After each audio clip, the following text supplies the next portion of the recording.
Left face.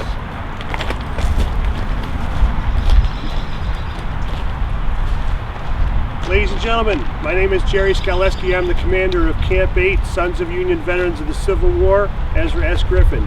Thank you so very much for being here today. It's such a great time to see so many of you join us for our annual Lincoln ceremony. Please join me now in the Pledge of Allegiance.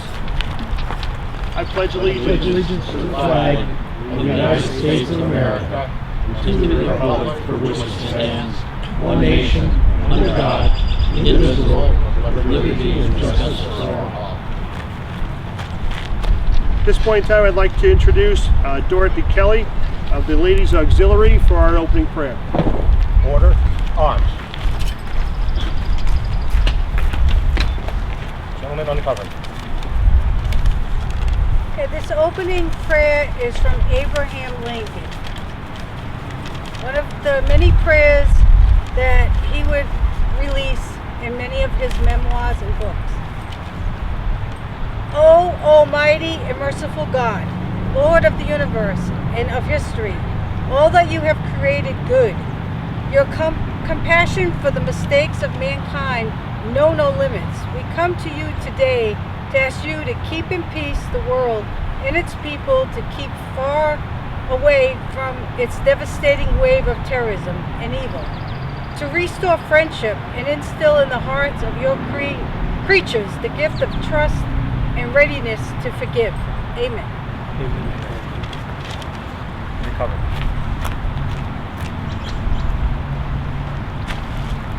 I'd like to introduce Brother Mark Myers, who has some music for us to play. Good afternoon. During the Civil War, music was important to morale on both sides, north and south. I will be sharing two songs with you today that were popular during the Civil War. George Root's immortal Battle Cry of Freedom from 1862 and the Battle Hymn of the Republic.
gentlemen, I'd like to introduce Patrick Abdallah. Patrick Abdallah is our guest speaker for today. He's a graduate of the former Bishop Hannon High School, which is where I'm also a former graduate of, Penn State University, and he spent 20 years of his life in journalism, but now teaches also at Scranton High School. Ladies and gentlemen, my friend Pat Abdallah. Thank you. Thanks. First, I'd like to start by channeling one of the unofficial founding fathers of American journalism. He who could address this audience without a quailing sensation has stronger nerves than I have. I do not remember ever having appeared as a speaker before any assembly more shrinkingly, nor with greater distrust in my ability, than I do this day. That's from Frederick Douglass's famous 4th of July speech. And it's much more eloquent than I can say. It's quite the honor and very humbling to speak before you guys today. Thank you for the opportunity, Mr. Scott. I have to confess, as you know, I'm not in Mr. Douglas's ballpark, nor his league. I'm not even playing the same sport. I bring him up, though, because I want to talk about President Lincoln and his relationship with the press. Journalists are people I hold close to my heart, having been a member of the press for more than 2 decades. Before I became a teacher, I spent 14 years holding various jobs in various newsrooms around the state. Everything from entertainment reporter and editor to sports writer. And I got a up-close view of the industry, and I still report as a freelance writer today. I've come to love journalists. We're an often wonderful mix of crass, prideful, insightful, sensitive, and empathetic people. We're at equal times cynical and hopeful. Ben Bradley, the managing editor of the Washington Post during the Pentagon Papers and Watergate era, might have described us best. Newspaper people spend much of their lives in some sort of defensive crouch. This is ultimately deforming unless diagnosed and treated. Well, what was the press like in Lincoln's day? They were certainly partisan. They made a lot of mistakes. If it bled, it led. They were obsessed with being first. So, if it sounds familiar, I get it. But it was a quite different era. I'm going to bring up Matthew Brady. He was the closest thing to a celebrity photojournalist that they had at the time, photographing everyone from John Quincy Adams to Honest Abe. He's probably now more famous for his images of the Civil War. We've probably all seen them if we're here. But Brady, for his images, he was also believed to have often moved bodies or had living soldiers lie down and pretend to be dead soldiers. Compare that to today in the newsrooms I worked in. If you fiddled with the picture, like the coloring of a picture, and made a gray sky like today, blue like her dress, you're probably getting fired.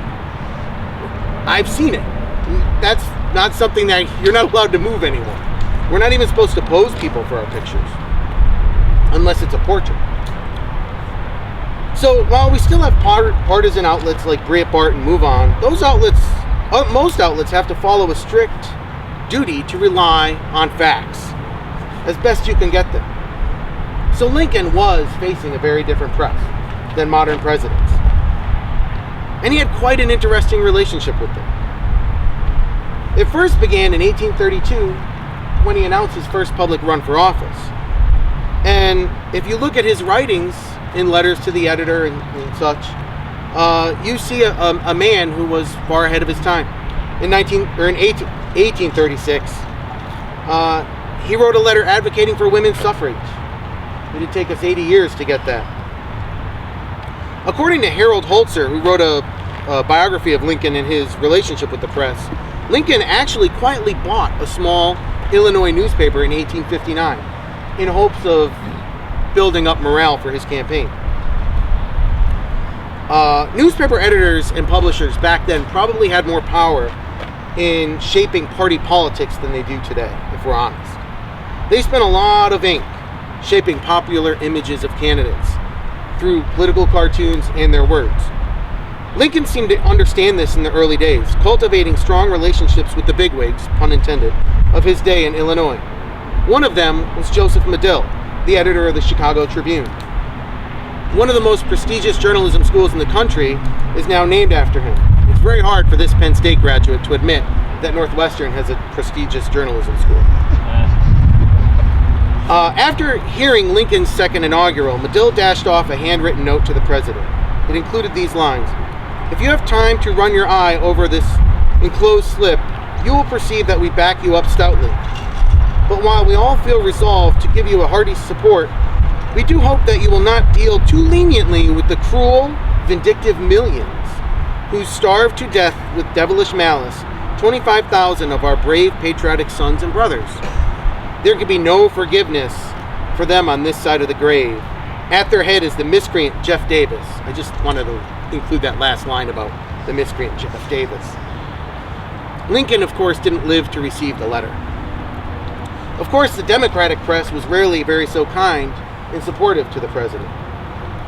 That didn't stop him from reading them or having staff members summarize their writings, particularly about the Civil War.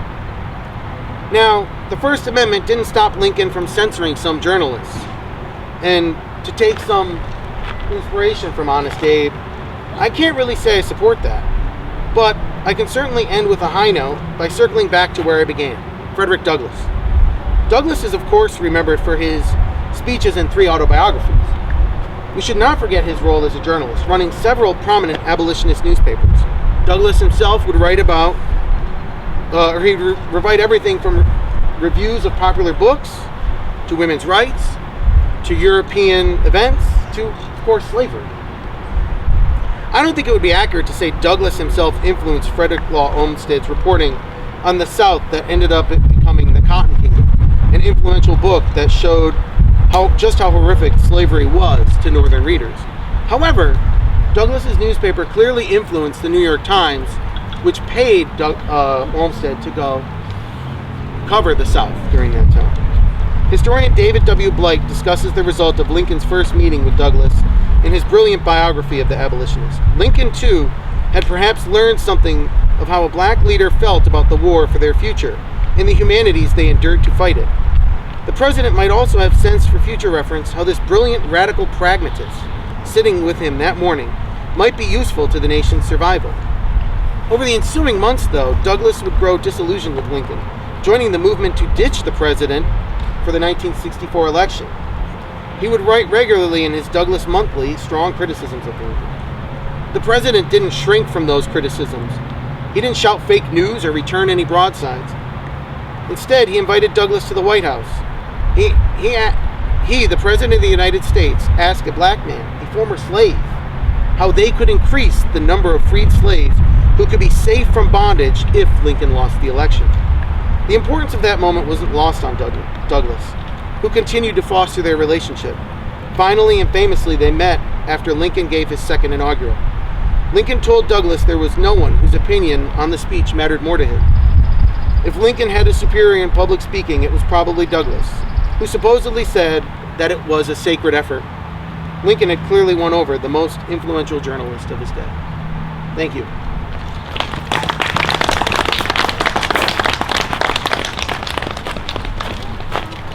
Now I know my students love your journalism class, so yeah. Thanks. Ladies and gentlemen, I'd like to introduce Brother Bill Fisher, who's going to read the Gettysburg Address.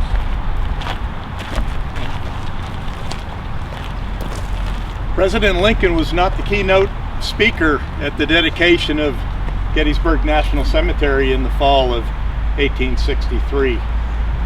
The keynote speaker gave a speech 2 hours long. Not very many people can even recite a word of that speech, but most people, I believe, probably know the last clause in Lincoln's Gettysburg Address. It stood the test of time. 77 years ago, our fathers brought forth on this continent a new nation, conceived in liberty and dedicated to the proposition that all men are created equal. Now we are engaged in a great civil war, testing whether that nation or any nation so conceived and so dedicated can long endure. We are met on a great battlefield of that war. We have come to dedicate a portion of that field as a final resting place for those who here gave their lives that that nation might live. It is altogether fitting and proper that we should do this. But in a larger sense, we cannot dedicate, we cannot consecrate, we cannot hallow this ground. The brave men, living and dead, who struggled here have consecrated it far above our poor power to add or detract. The world will little note nor long remember what we say here, but it can never forget what they did here. It is for us, the living rather, to be dedicated here to the unfinished work for which they fought here and have thus far so nobly advanced. It is rather for us to be here dedicated to the great task remaining before us, that from these honored dead we take increased devotion to that cause for which they here gave the last full measure of devotion. That we here highly resolve that these dead shall not have died in vain, that this nation, under God, shall have a new birth of freedom, and that government of the people, by the people, for the people, shall not perish from the earth.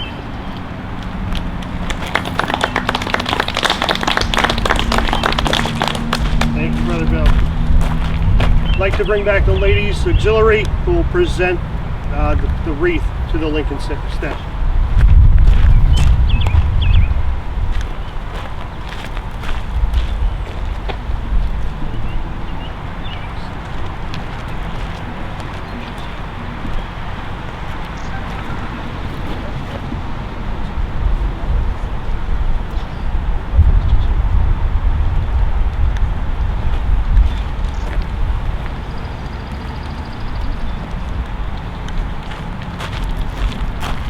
Ladies and gentlemen, Brother Rich Rizak, who is going to read to you the poem, The Bivouac of the Dead.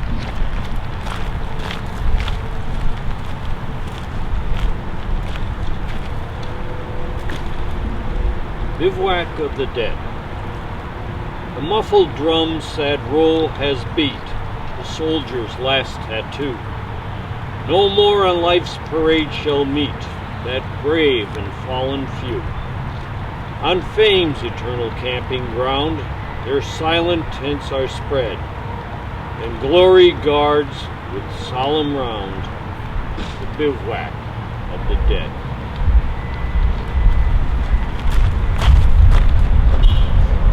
Ladies and gentlemen, taps. Detail. Present. Arms.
Thank you all so very much for coming.